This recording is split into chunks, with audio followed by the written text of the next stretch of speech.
morning, everyone. Welcome to another edition of my Facebook videos. I hope you are fine, all of you, because I'm not really fine today. Yesterday, I got a bad news that Warrant Officer Bonki Kosi Anthony Lamini was found guilty, and he will be sentenced on the 31st of March. Yes, that's really that I'm not fine about it, but I'll make a video, try to make a video later today regarding this matter of Warrant Officer Lamini, because clearly if we are not going to fight for justice, he is going to be one of the many who are going to be sentenced to jail for a crime he didn't commit. He's going to be sentenced to jail because he refused to be corrupt. And the masterminds, the one that they are so love to call masterminds, are roaming freely outside there, while other people must pay for their crimes. So I'm going to try and make a video later today regarding the issue of Warrant Officer Lamini and what we intend to do henceforth.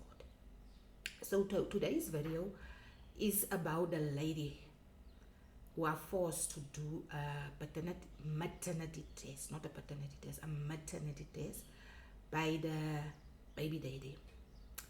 This baby daddy, 2 DNA results, test results found that he is the baby daddy. So now he still doesn't want to accept the baby. So now he wants the mother to do a maternity test to see whether she's the mother of the child. I don't know what is he going to establish or achieve by that, but clearly he knows something that we don't know. But since I met with a lady at court, we have been in contact, and that day when she appeared in court, she was told by the court that she must get herself a lawyer. She cannot represent herself, and she submitted opposing affidavit, but because she's a lay person, she doesn't know anything about the law, and she wrote everything down with a pen, and she was told that she needs someone who can represent her. She's a security guard working at a hospital, and therefore she doesn't qualify for legal aid. So she was told that she must try and get a pro bono lawyer. I'm appalled by how this poor lady are being sent from pillar to post by our courts, and in the meantime the child is suffering because this man have money. This man, clearly he has money to go to the high court to force this poor lady to do a maternity test, but he refused to pay maintenance. So I spoke to the lady yesterday again, and she told me that I think they are going back to the high court on 28 April. And they also appeared in the magistrate's court. So in the magistrate's court, she was also alone because she doesn't have money for a lawyer. So she saw the magistrate. It was not a previous magistrate, it was now a new magistrate. She showed the magistrate the baby daddy as well as his lawyer sitting and talking together in the office of the magistrate. She was outside, and it was really a red light to her, because what is the magistrate discussing with a lawyer of the baby daddy and the baby daddy while she's sitting outside? I mean, they should have been all together inside one room. So what was the discussions without her there? So when they eventually all appeared before the magistrate. Then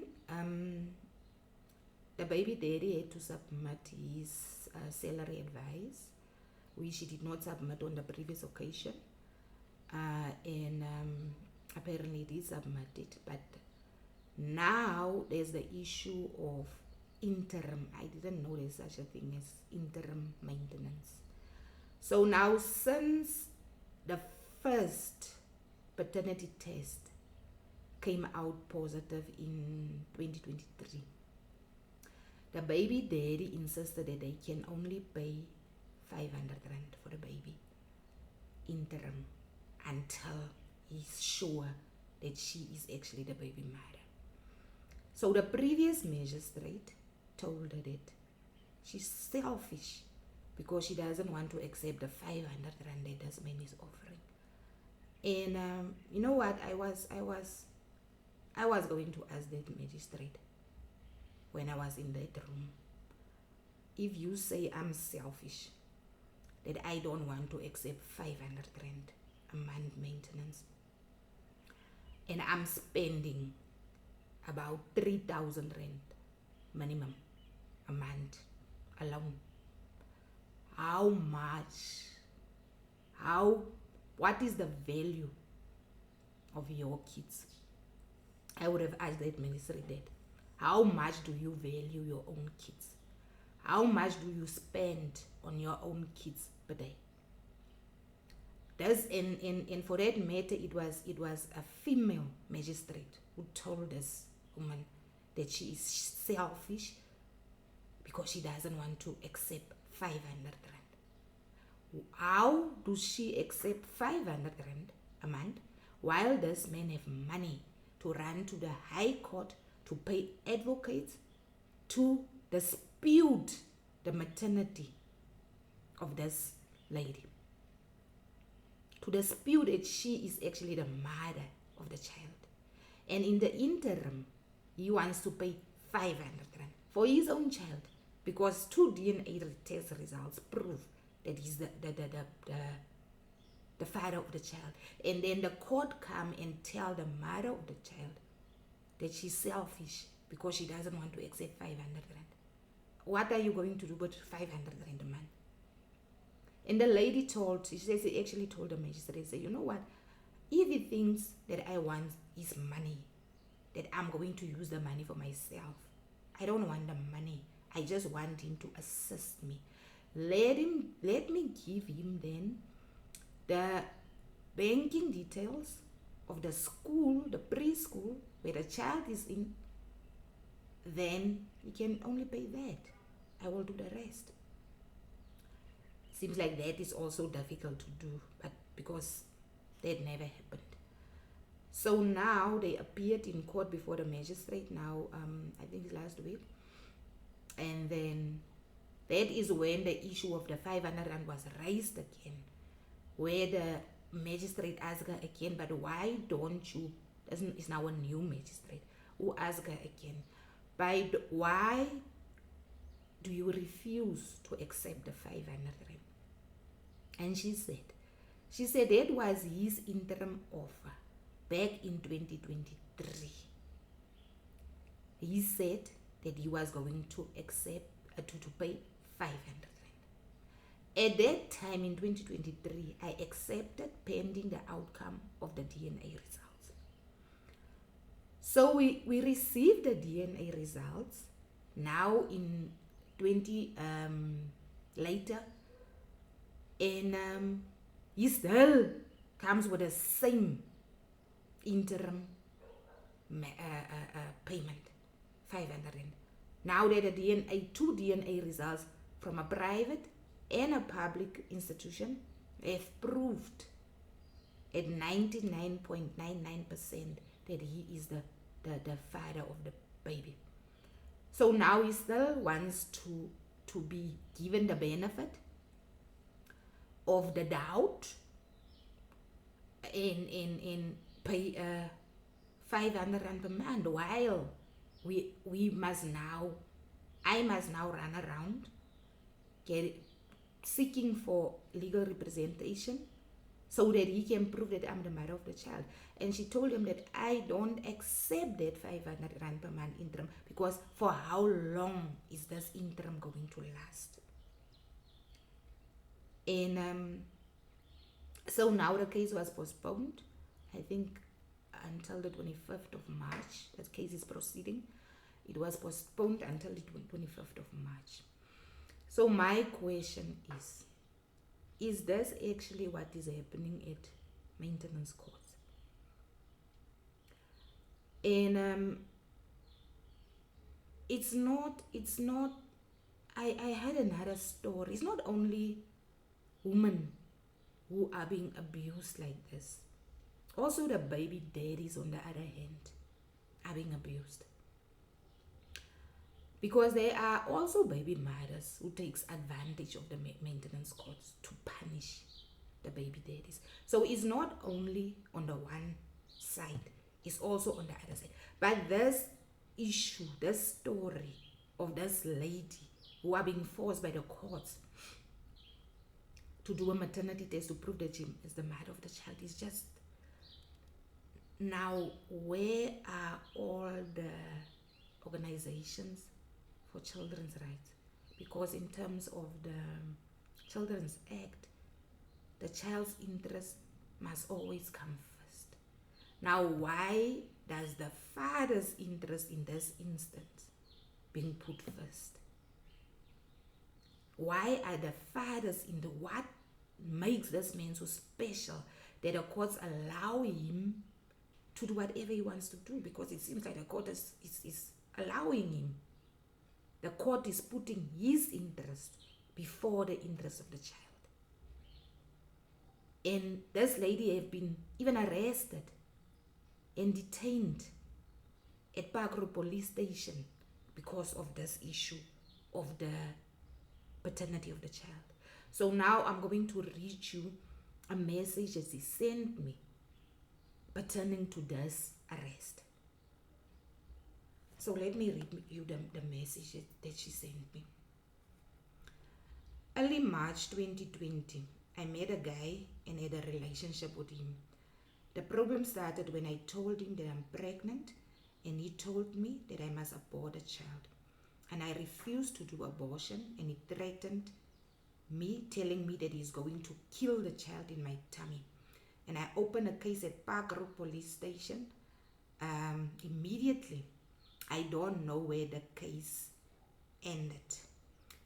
20 November 2020, the baby father was granted a protection order against me that says I must not make contact with him. January 2021, I delivered baby girl. I didn't want to contact him due to the protection order. March 2023, I decided to go to the maintenance court for him to support the child due to my financial problem, and he told the court that he won't maintain this child before he got the DNA results that tells him the child is his. 24 April 2023, Magistrate Court redirect us to clicks for paternity or DNA test, and on 25 April 2023, I was at Pick n Pay busy talking with my friend when I heard someone touching my shoulder.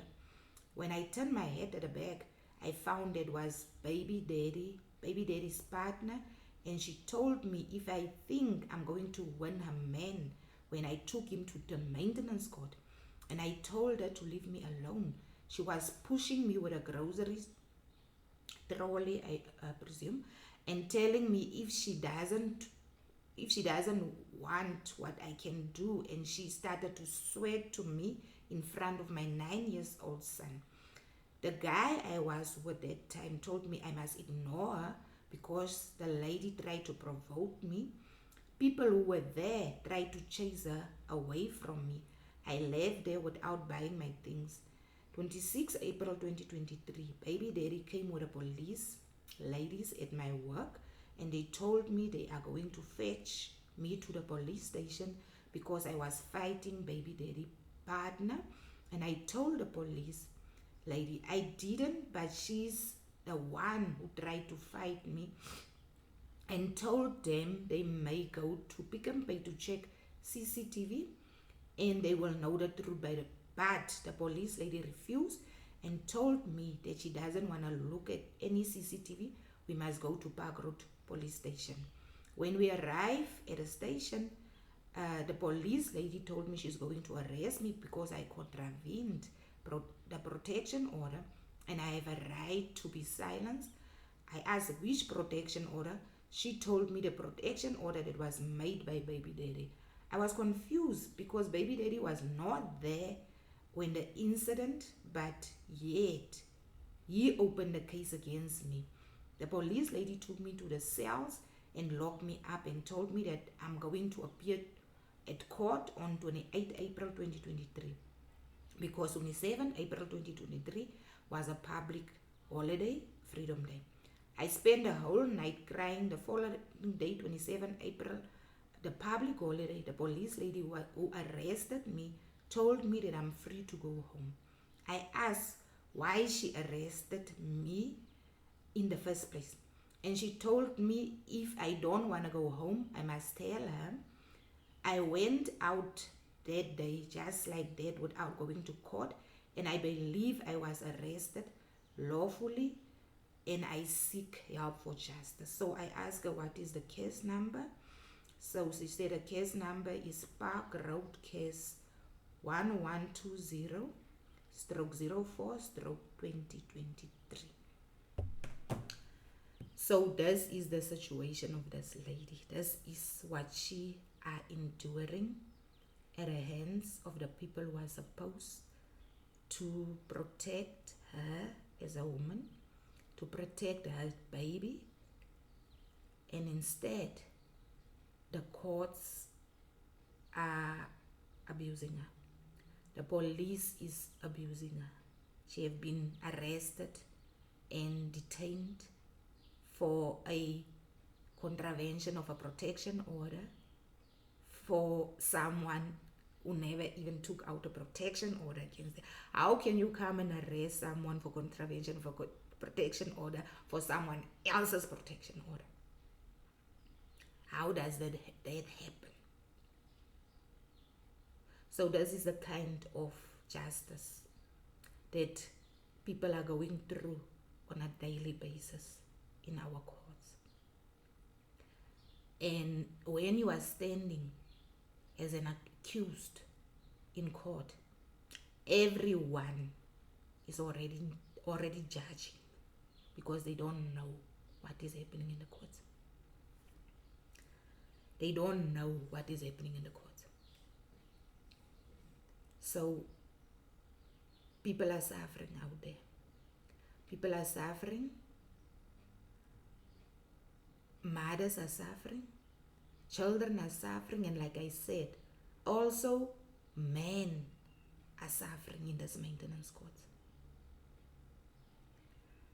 I have a situation of friends who are in a similar situation where the husband are being harassed by the wife. They are in a process of getting divorced. They were still staying together until the wife decided to get a protection order against the husband. So now the husband was forced to leave the house, to leave his children behind and go and look for another place to stay. He's still supporting his children. He's still paying the same maintenance that she asked him to pay. Now, she's threatening to go back to maintenance court to ask them to increase the maintenance. So now here is the situation. He can't afford it anymore. Because now she forced him out of the house. He now has other expense of paying, renting where he's staying, paying for water and electricity. Now his children call him every day. He must transport them there and there and there and there and there. How much extra money is he now spending? But now she don't care. For her, it's not about the children. For her, it's about ruining and destroying this person's life. It gives a joy. You know what? It gives other people joy to wake up in the morning. Just to destroy or to ruin someone's life that day. It gives other people joy in the morning to wake up in the morning, to dismiss someone from work and then sleep like a baby after that. You know, when you dismiss one person from work, when you take one person's salary from him, you don't just destroy one person. You destroy an entire family. Remember, in our black communities, we are responsible for our siblings. We are responsible for our mothers, our parents, our grandparents, our cousins. So if you take away that one salary, you are destroying a community. You are not just destroying one person. And there are people who are doing this on a daily basis.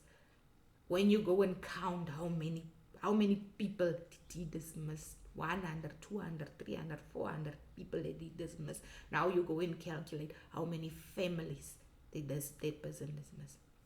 When a magistrate wake up in the morning, knowingly that today I'm going to convict an innocent person, how many lives did that magistrate destroy?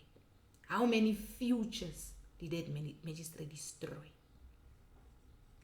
And then they expect that it will be well with them and their families.